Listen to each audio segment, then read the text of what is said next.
Bapak, Ibu, Saudara yang dikasihi Tuhan, selamat pagi, selamat hari Minggu, salam sejahtera di dalam kasih Tuhan Yesus Kristus. Bersyukur pada hari ini, tanggal 2 Mei 2021, Tuhan beri kesempatan kita kembali untuk beribadah kepadanya. Tentu harapan dan doa kita semua agar kita diberi kesehatan dan perlindungan dari Tuhan. Bapak Ibu sekalian, kita akan menyimak beberapa pengumuman. Selamat datang di Ibadah Raya Smyrna yang ke-290. Semoga ibadah kita pada hari ini disertai dan dilindungi Tuhan. Bapak, Ibu, Saudara, silahkan melaporkan kehadiran ke grup WA Smyrna.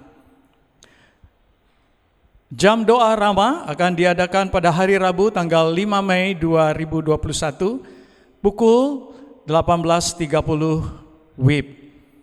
Mengundang seluruh jemaat mengikuti doa Rama setelah melaksanakan puasa di Rabu pertama bagi yang kesehatannya mengizinkan untuk berpuasa.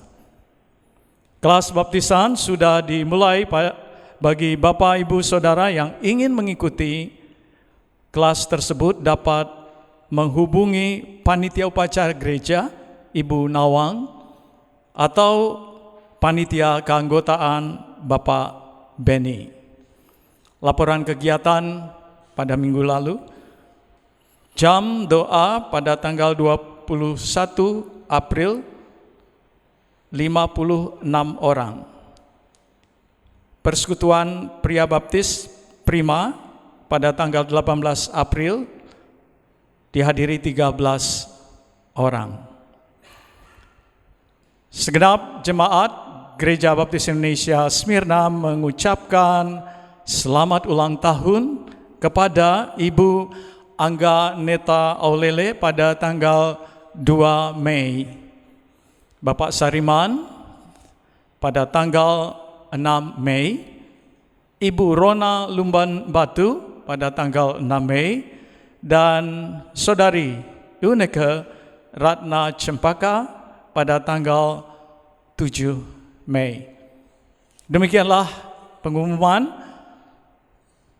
Mari bersama-sama kita menyiapkan hati pikiran kita untuk beribadah kepada Tuhan pada pagi hari ini. Kami mengundang Bapak, Ibu, Saudara sekalian hening sejenak untuk bersaat teduh.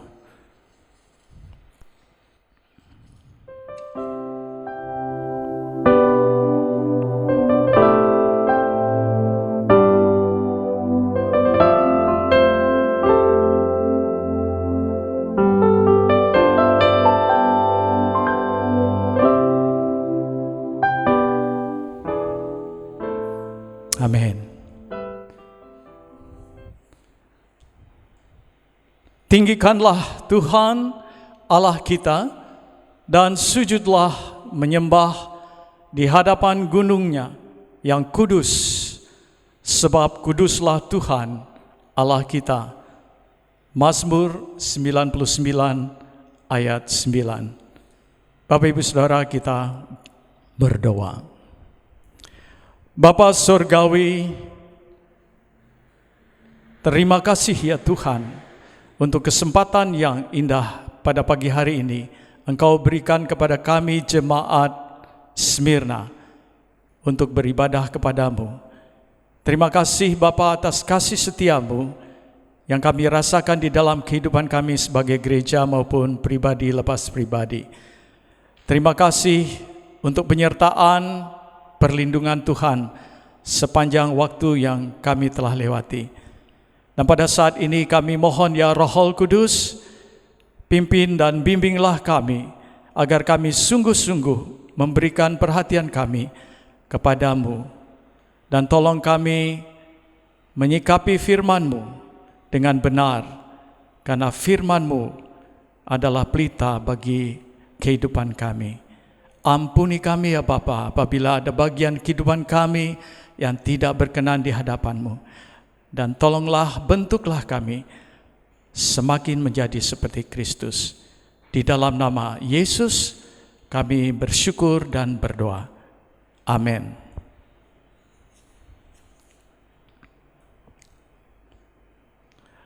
Tetapi saatnya akan datang dan sudah tiba sekarang bahwa penyembah-penyembah benar akan menyembah Bapa dalam roh dan kebenaran. Sebab Bapa menghendaki penyembah demikian.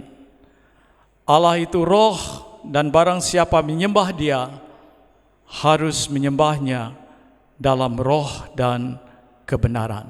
Bapak Ibu Saudara sekalian, dengan ucapan syukur kita datang menyembah Tuhan seraya menyanyikan sembahlah Allah yang maha besar.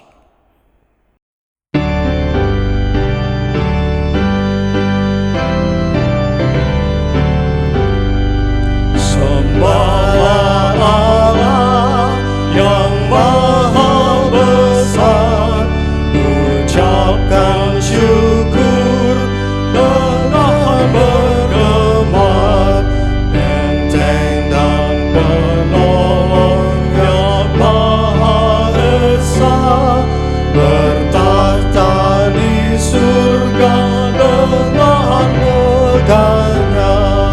Masyurkanlah kodrat dan rahmatnya, bersalutkan terang di cakrawala, amarahnya nyata di gempa hebat, petir guntur angin topan yang dahsyat. Rahmat-Mu ya Allah tak tersukat, perlindungan-Mu selalu dekat, memancar di langit, gunung dan lembah, sehingga manusia penuh bahagia.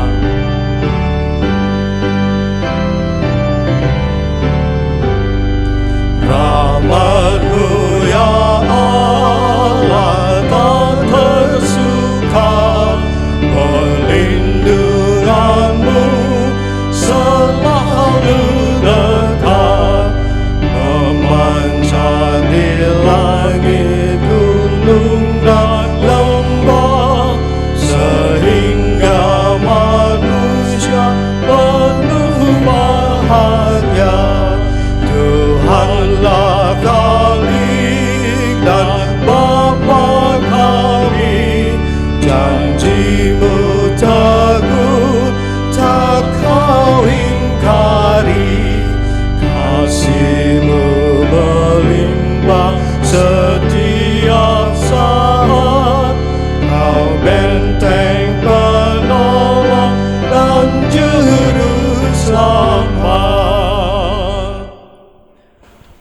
Bapak, Ibu, Saudara, di tengah pergumulan dan perjuangan bangsa dalam melawan virus corona, kita ingat saudara-saudara kita yang tertimpa musibah karena bencana alam di Nusa Tenggara.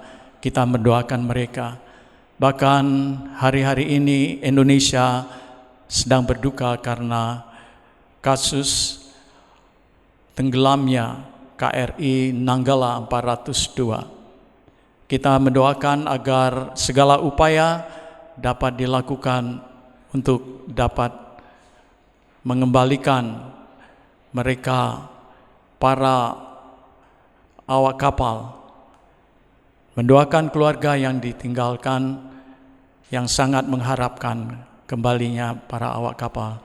Kita juga berdoa untuk saudara-saudara kita di Papua agar suasana kondusif dapat selalu dirasakan, supaya pemerintah yang sedang bekerja keras di sana untuk menanggulangi bisa bekerja sama dengan baik.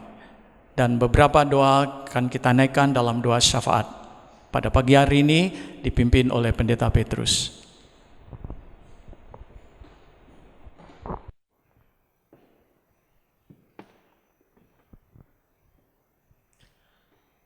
Mari kita tunduk kepala, kita berdoa bersama-sama.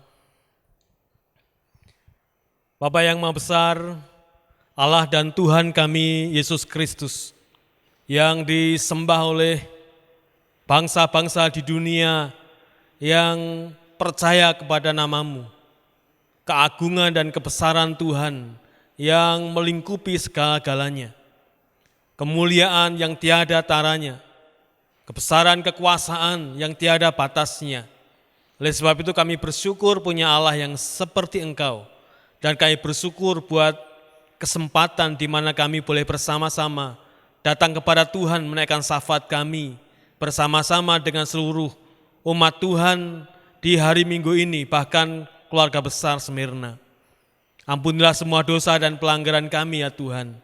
Kiranya pengampunan-Mu pada pagi ini yang memungkinkan kami sekalian bisa datang kepada Tuhan untuk berdoa dan memohon kepada Tuhan, bahkan menaikkan syafaat kami kepadamu. Bapa kami dalam surga, kesempatan yang baik pada pagi ini, kami terus mengatakan bangsa dan negara kami dengan situasi dan kondisi yang ada, yang terjadi di negeri kami. Kami percaya, kami yakin sepenuhnya bahwa Tuhan tidak pernah meninggalkan bangsa kami. Dalam situasi-situasi sulit khususnya, Engkau ada dekat bersama-sama dengan kami dan bahkan bersiap untuk memberikan pertolongan kepada kami sekalian. Di tengah-tengah kami berjuang bersama-sama untuk menghentikan pandemi COVID-19. Ada banyak peristiwa dan permasalahan yang terjadi di negeri kami. Bencana alam terjadi di mana-mana. Ancaman-ancaman kerusuhan terjadi. Dan bahkan ketidakadilan yang dirasakan oleh sebagian masyarakat pun masih ada. Oleh sebab itu kami mau berdoa untuk bangsa dan negara kami, pemerintah kami mau serahkan kepada Tuhan sepenuhnya, kepada tangan kasih kuasa Tuhan yang penuh dengan kekuasaan itu. Oleh sebab itu ya Tuhan, kami mau mengandalkan kekuatan Tuhan di tengah-tengah semua perjuangan kami sekalian. Tidak hanya pemerintah kami, tidak hanya aparat kami, tetapi juga seluruh masyarakat Indonesia yang bersama-sama bergandengan tangan untuk berjuang bisa lepas dari semua derita dan permasalahan yang terjadi di negeri kami. Bapa kami dalam surga, kiranya Tuhan melingkupi bangsa dan negara kami, supaya kami tetap bersatu bersehati dalam wadah negara kesatuan Republik Indonesia yang berdasarkan Pancasila Undang-Undang Dasar 1945 dan juga Bhinneka Tunggal Ika. Kami mau berdoa ya Tuhan supaya hal ini sungguh dijiwai oleh seluruh masyarakat Indonesia, supaya kami boleh hidup bersama-sama di tengah-tengah keberbedaan kami, dengan hidup rukun, bersehati, bersatu, dan kami merasa menjadi satu keluarga dalam bingkai negara kesatuan Republik Indonesia.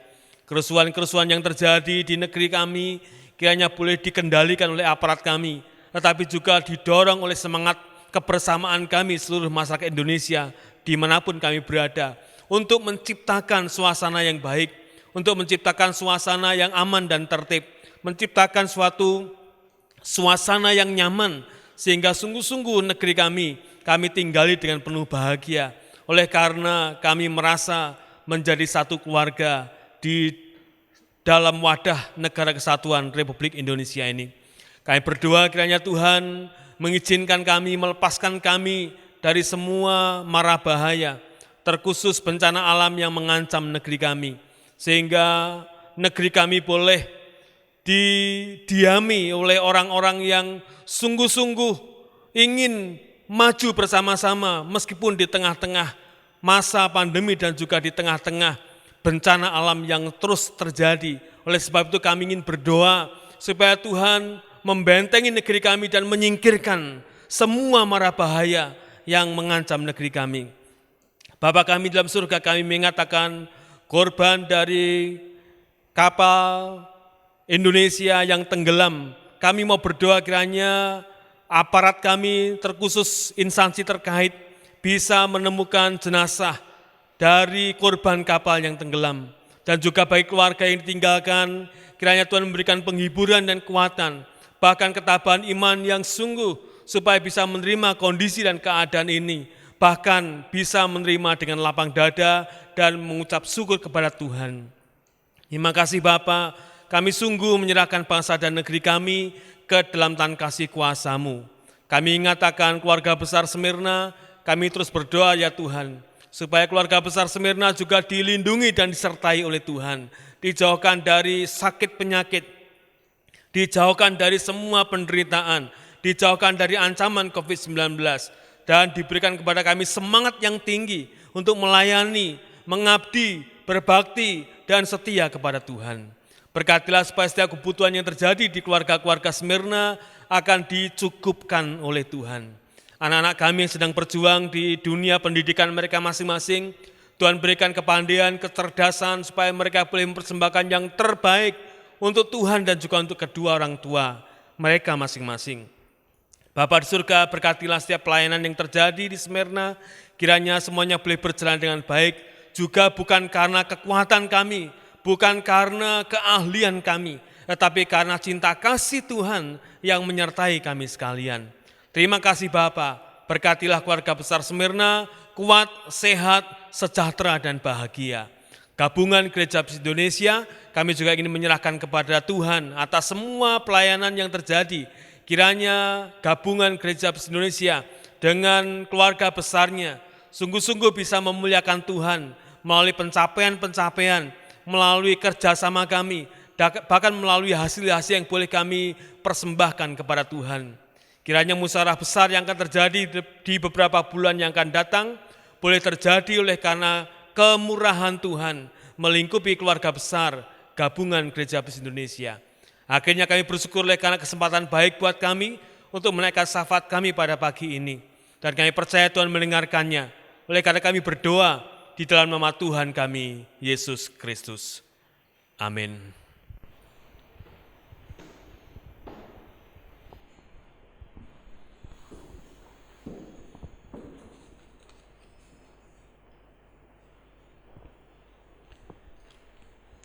Tak berkesudahan kasih setia Tuhan, tak habis-habisnya rahmat-Nya, selalu baru tiap pagi, besar kesetiaan-Mu.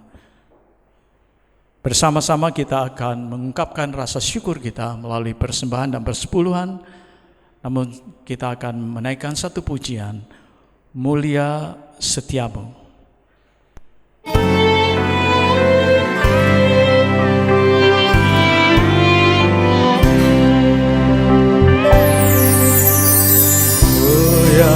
Setiamu ya Allah Bapa, tak selintas pun sinar-Mu lenyap. Engkau tetap kasih-Mu pun teguhlah, bagai yang sudah rahmat-Mu tetap. Mulia setiamu, rahmat-Mu ku alami selalu. Yang ku perlukan telah tersedia. Mulia setiamu, ya Tuhan. Musim beralihlah, waktu berlalu, surya bulan bintang di angkasa turut bersaksi dengan segenap alam atas setia dan rahmat Bapa. Mulia setiamu, rahmat-Mu ku alami selalu. Yang ku perlukan telah tersedia.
Kita berdoa.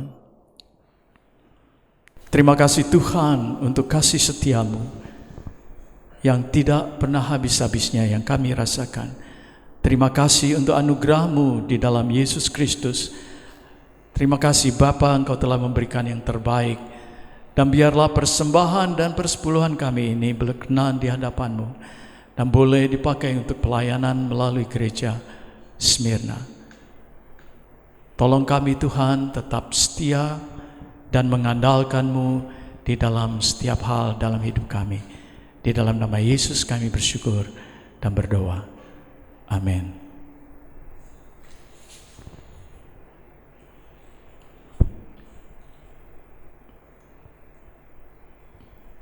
Karena kamu telah dilahirkan kembali, bukan dari benih yang fana, tetapi dari benih yang tidak fana, oleh firman Allah yang hidup dan yang kekal. Sebab semua yang hidup adalah seperti rumput, dan segala kemuliaannya seperti bunga rumput. Rumput menjadi kering dan bunga gugur. Tetapi firman Tuhan tetap untuk selama-lamanya. Inilah firman yang disampaikan Injil kepadamu. 1 Petrus pasal 1 ayat 23. Kita naikkan satu pujian. Berikanlah firman hidup.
Ya Tuhan, berikanlah firman kekal, agar setiap hati yang kesal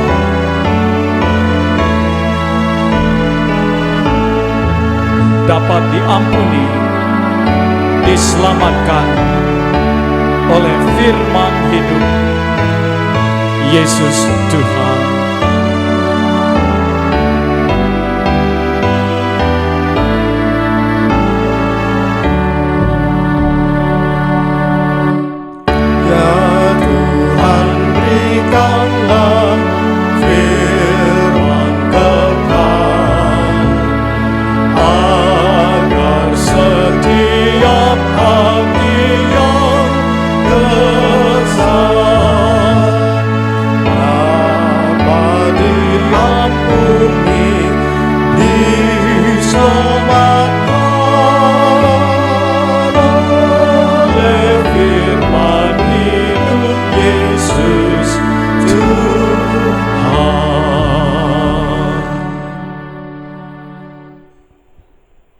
Firman Tuhan akan disampaikan oleh Pendeta Petrus Mugiharjo.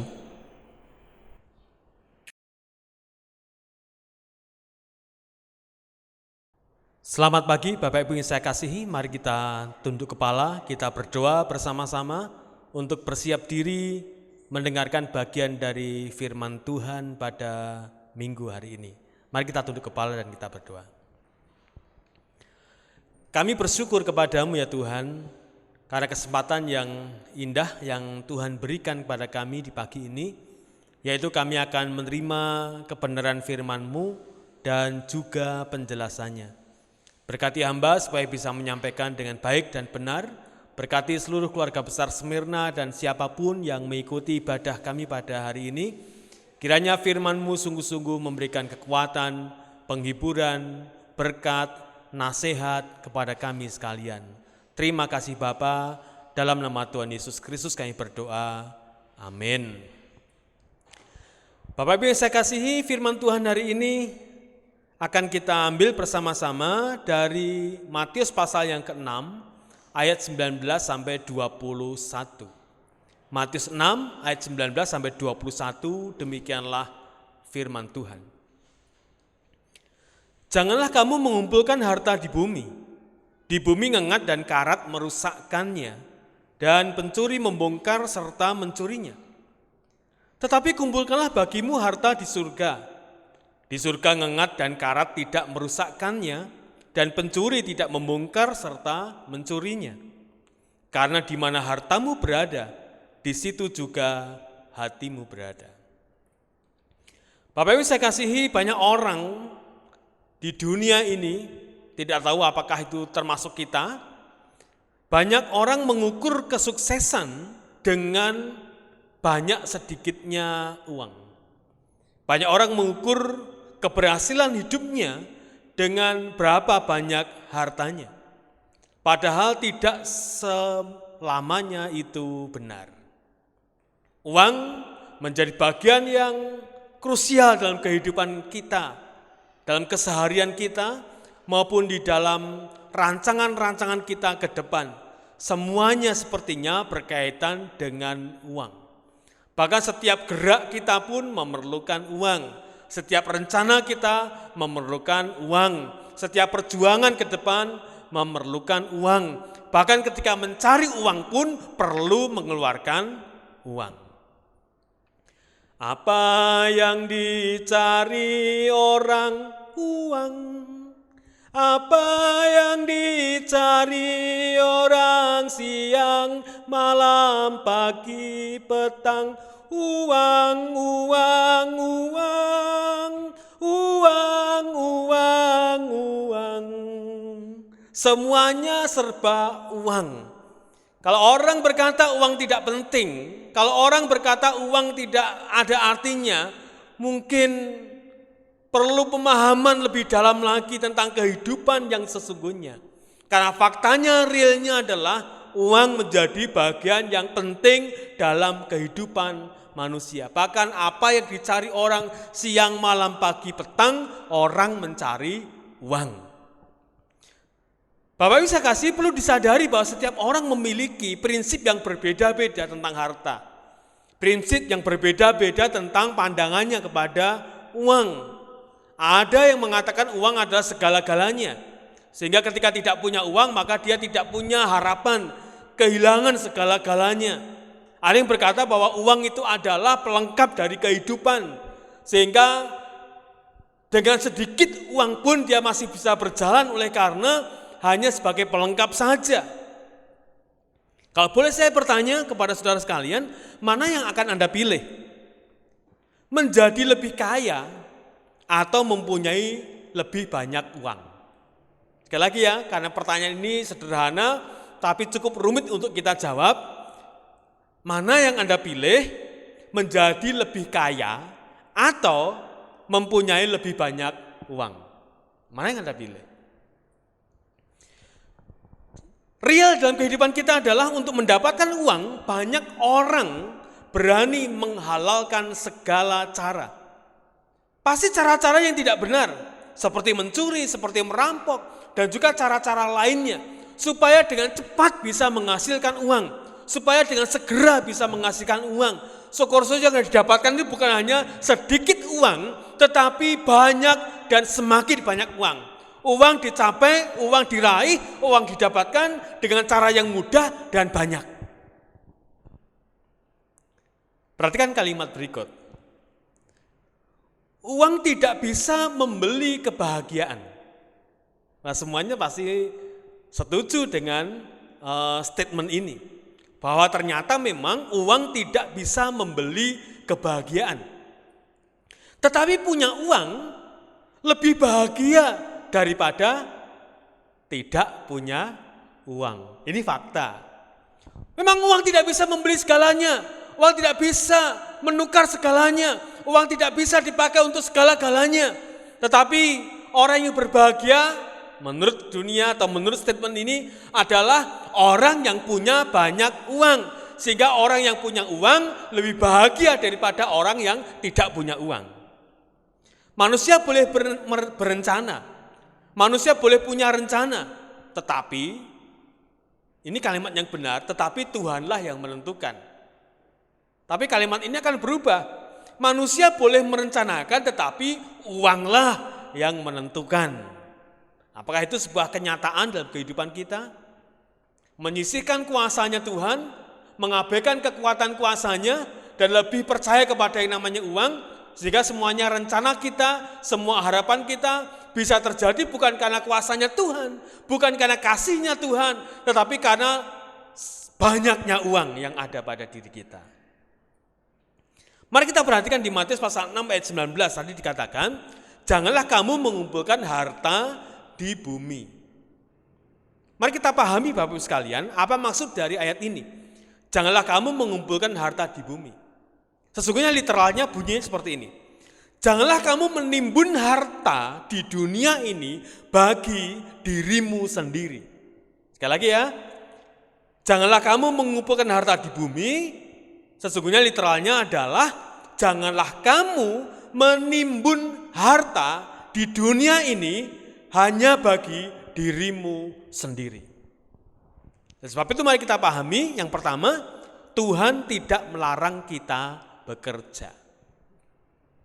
Dari ayat ini ketika firman Tuhan mengatakan bahwa janganlah kamu mengumpulkan harta di bumi, sama sekali tidak ada larangan bagi kita untuk bekerja dengan keras untuk bisa menghasilkan harta, untuk bekerja dengan keras untuk menghasilkan uang. Dan juga ayat ini tidak melarang orang untuk bekerja. Ayat ini tidak melarang orang percaya untuk bekerja. Bahkan firman Tuhan katakan kita harus bekerja. Tidak hanya bekerja biasa-biasa saja, tidak hanya bekerja semaunya sendiri, tetapi kita harus bekerja keras. Dan Alkitab mengajarkan kita harus bekerja keras. Amsal pasal 6 ayat 6 sampai 11 dikatakan, hai pemalas, pergilah kepada semut, perhatikanlah lakunya dan jadilah bijak. Biarpun tidak ada pemimpinnya, pengaturnya, atau penguasanya, ia menyediakan rotinya di musim panas dan mengumpulkan makanannya pada waktu panen. Hai pemalas, berapa lama lagi engkau berbaring? Bilakah engkau akan bangun dari tidurmu, tidur sebentar lagi, mengantuk sebentar lagi, melipat tangan sebentar lagi, untuk tinggal berbaring? Maka datanglah kemiskinan kepadamu, seperti seorang penyerbu, dan kekurangan seperti orang yang bersenjata. Demikian kemiskinan akan datang kepada pemalas. Kemalasan merupakan salah satu sebab mengapa orang menjadi miskin. Sebab itu para pemalas harus belajar banyak dari semut yang rajin supaya kita menjadi bijak. Semut bukanlah binatang yang memiliki kekuatan. Amsal pasal 30 ayat 25. Tetapi karena ketekunannya, semut bekerja pada waktu musim panas guna mempersiapkan makanannya untuk persediaan pada musim dingin atau musim penghujan. Amsal pasal 6 ayat yang ke-8. Si semut yang kecil, buat apakah kamu waktu musim panas kumpul rezeki? Mengumpulkan untuk masa depannya, mengumpulkan untuk hari depannya, mengumpulkan untuk kebutuhan-kebutuhannya. Diberitahukan kepada orang-orang yang punya jiwa pemalas, yang tidak mau bekerja. Belajarlah dari semut yang mempersiapkan hidupnya, mempersiapkan masa depannya, mempersiapkan hari-hari depannya, supaya semua kebutuhannya bisa terpenuhi. Tidak mungkin bisa terpenuhi kalau kamu malas. Maka pergilah dan belajarlah kepada semut yang dengan tekun dan rajin, meskipun dia tidak punya kekuatan. Wah, itu kata firman Tuhan. Semut bukanlah binatang yang memiliki kekuatan yang luar biasa.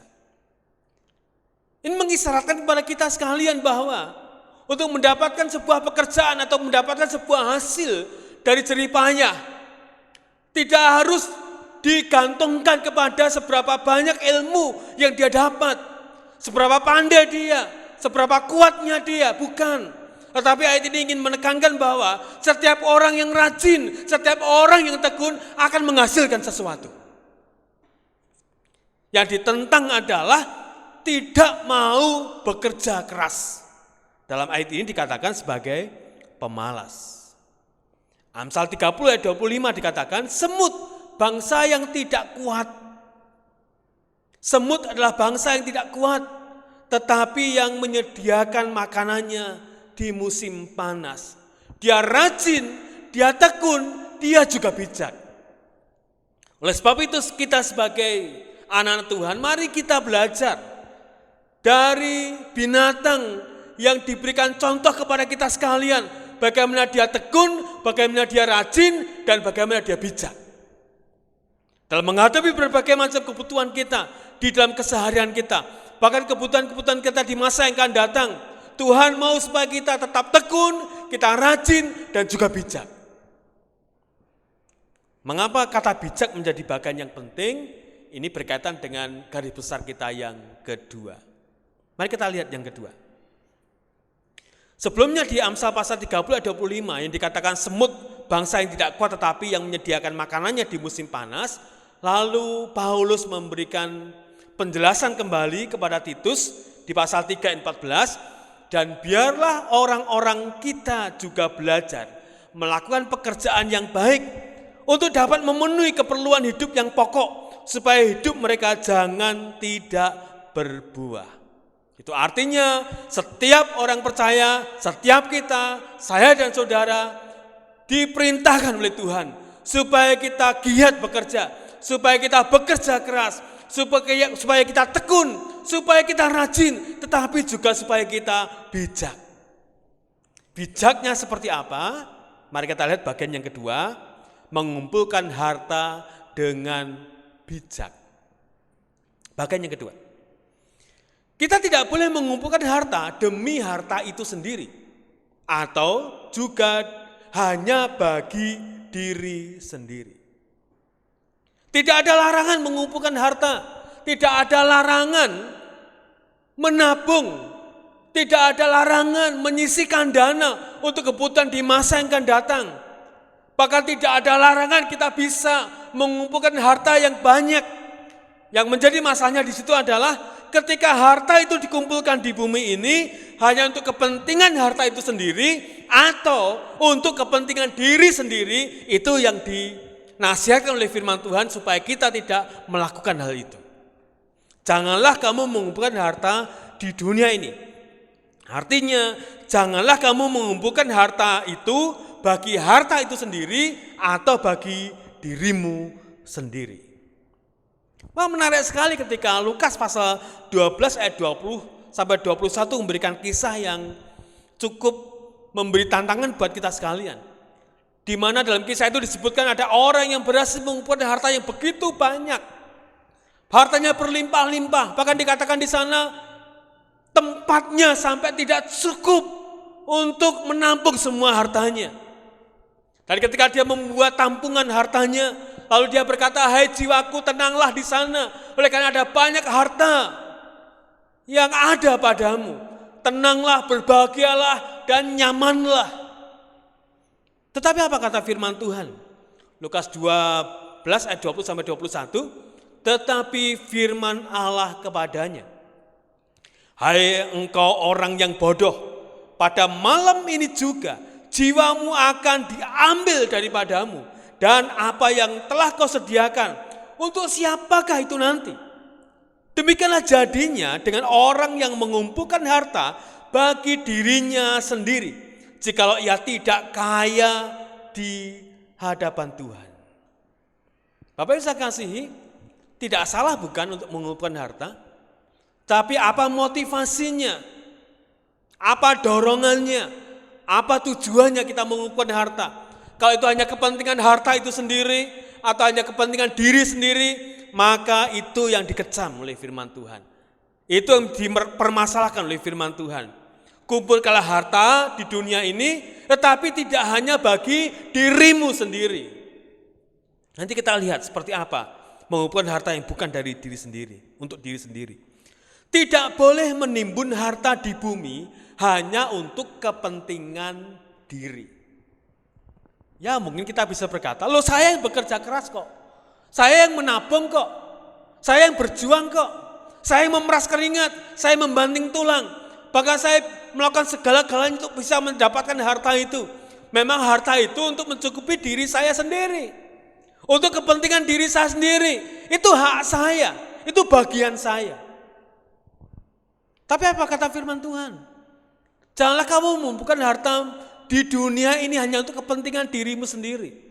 Artinya adalah hartamu yang kamu punya mesti juga bermanfaat untuk orang lain. Wah, sayang ya kalau begitu ya. Saya yang bekerja keras, orang lain bisa menikmatinya. Saya yang kerja keras, orang lain bisa turut memiliki seperti memilikinya. Saya yang bekerja keras, saya harus menolong orang lain, membantu orang lain, meringankan beban orang lain. Padahal itu kan punya saya, itu kan hak saya. Tetapi itulah maksud dari firman Tuhan.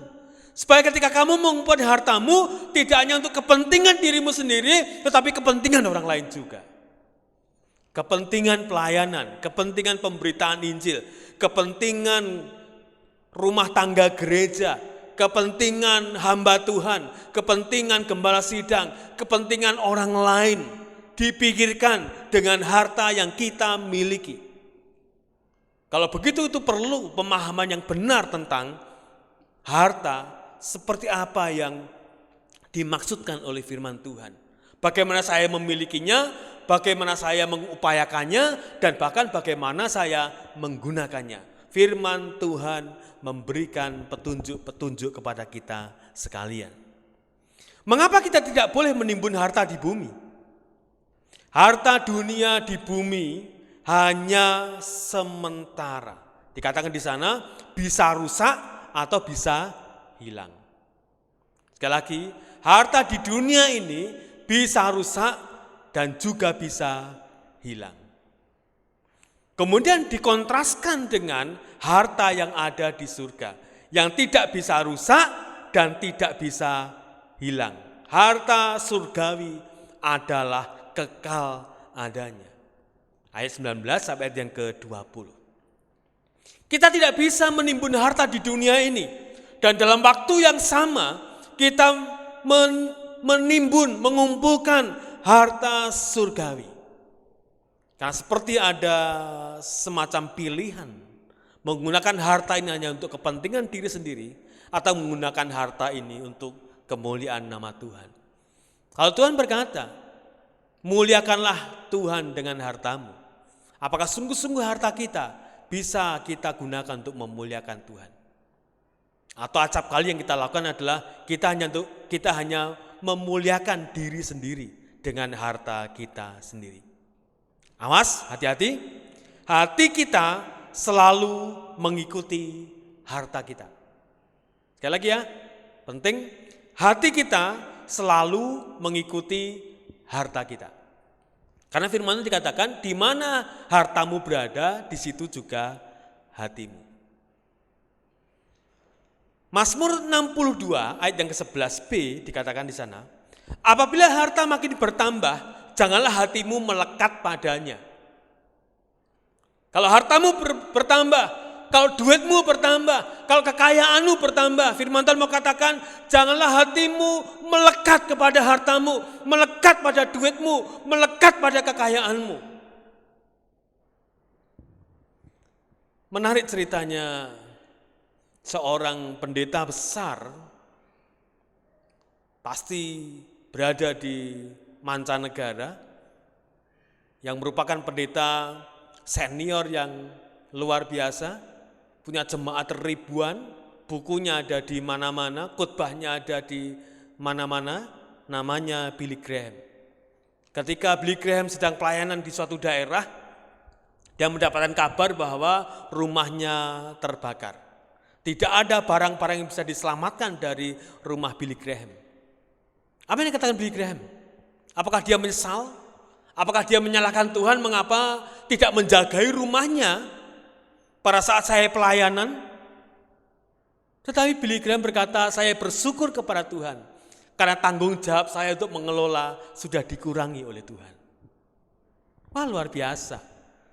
Dia tidak protes, dia tidak menyalahkan Tuhan, dan bahkan dia tidak menyesali atas semua kejadian ini, tapi dikembalikan kepada Tuhan yang menjadi pemilik sesungguhnya. Orang yang mengejar harta, yang mencintai uang, pikiran dan hatinya pasti terus tertuju kepada uang. Orang yang mengejar harta di surga selalu memikirkan bagaimana ia bisa menyenangkan dan memuliakan Tuhan. Akhirnya, Bapak Ibu yang saya kasihi, Allah adalah pemilik tunggal seluruh hidup kita. Kalau Allah adalah pemilik hidup kita, maka Allah sesungguhnya adalah pemilik juga atas semua harta kita, semua kekayaan kita, semua yang kita punya sesungguhnya adalah miliknya Tuhan. Allah pemilik tunggal dari seluruh kehidupan kita. Oleh sebab itu, tenaga kita, fokus kita, hati kita, waktu kita harus kita tujukan kepada Allah sebagai pemiliknya. Jangan sampai kita tertuju hidup, hati, mata kita kepada harta. Karena harta bukan yang memiliki kita. Yang memiliki kita adalah Allah dan Tuhan kita. Yang kita kenal, kita sembah dan kita puji dalam nama Tuhan Yesus Kristus. Oleh sebab itu, mata kita harus tertuju kepada Yesus sebagai pemilik hidup kita, bukan tertuju kepada harta dunia. Apa yang kita pikirkan setiap hari adalah bagaimana kita bisa menyenangkan hati Tuhan kita, dan bukan bagaimana kita bisa memperoleh dan mencapai uang yang sebanyak-banyaknya, dan merasa bahwa ketika uang ada, ketika uang banyak, ketika uang melimpah, maka nyamanlah jiwanya. Tetapi sungguhnya orang percaya akan nyaman jiwanya ketika ada kasih Tuhan, ada kemurahan Tuhan, ada kebaikan Tuhan yang berlimpah dalam kehidupan kita. Nilai hidup kita ditentukan oleh seberapa besar pengabdian kita kepada Allah, bukan pengabdian kita kepada harta. Nilai diri kita, nilai hidup kita ditentukan seberapa banyak, seberapa besar kita mengabdikan diri kepada Tuhan, bukan kepada harta. Jika harta menjadi fokus dalam kehidupan kita, maka hati-hatilah, karena kita sudah terjebak dalam tipu daya harta, yaitu menjadi penyembah-penyembah harta, menjadi penyembah-penyembah mamon, dan bukan penyembah-penyembah Tuhan. Akhirnya, gunakanlah hartamu agar bermanfaat bagi orang lain. Muliakanlah Tuhan dengan hartamu. Mari kita berdoa. Kami bersyukur oleh karena firman-Mu boleh kami terima dan kami dengar pada pagi ini. Berat memang kami mengelola harta yang adalah milik Tuhan. Tetapi puji syukur oleh karena Engkau memberikan hikmat kepada kami sekalian, memberikan firman kepada kami sekalian, supaya kami menjadi orang-orang yang bijak, menjadi pengelola-pengelola yang baik atas segala sesuatu milik Tuhan yang Tuhan percayakan kepada kami masing-masing.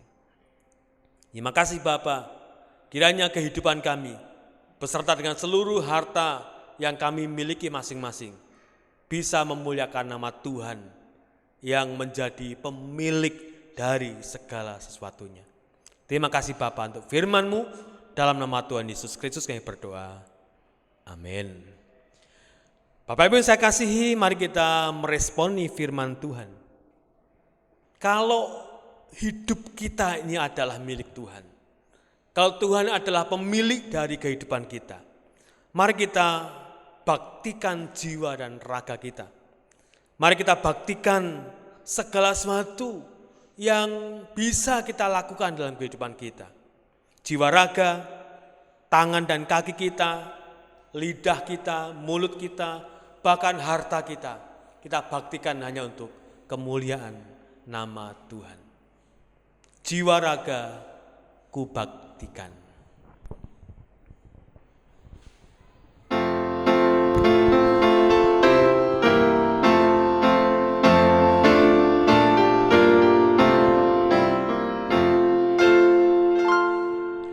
Jiwa raga ya Tuhan, padamu ku baktikan, dan sepanjang umurku aku jadi hamba-Mu, aku jadi hamba-Mu. Tangan kakiku takkan bagi karya-Mu Tuhan, agar rajin dan cepat kerja Tuhan ku buat, kerja Tuhan ku buat. Pakai juga lidahku memasyurkan nama-Mu, bila mana ku nyanyi, hanya Yesus ku puji, hanya Yesus ku puji. Ku abdikan hartaku, waktu juga bagi-Mu, akal dan kepandaian gunakanlah ya Tuhan, gunakanlah ya Tuhan. Segala puji, hormat dan syukur kami naikkan kepada-Mu ya Tuhan, karena ibadah kami boleh berlangsung dengan baik pada pagi ini, bukan karena kuat dan gagah kami, tapi karena cinta kasih Tuhan yang melingkupi ibadah kami pada hari ini.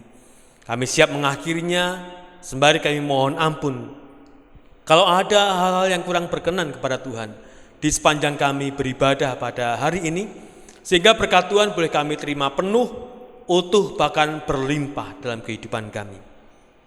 Bapak yang saya kasih, bersiaplah diri untuk menerima berkat Tuhan, dan sekarang terimalah berkat-Nya. Kiranya kasih dan setianya, damai sejahteranya di dalam Allah Bapa, keselamatan di dalam Tuhan kita Yesus Kristus, penghiburan dan penyertaan-Nya di dalam Roh Kudus akan menyertai Bapak, Ibu, dan saudara sekalian mulai hari ini sampai selama-lamanya.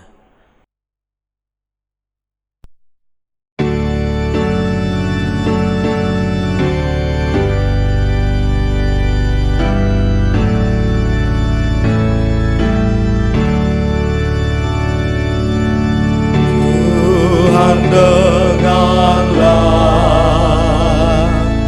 kami berdoa, berilah umat-Mu berkat damai-Mu. Kita mengambil waktu teduh kita bersyukur kepada Tuhan, dan Tuhan memberkati.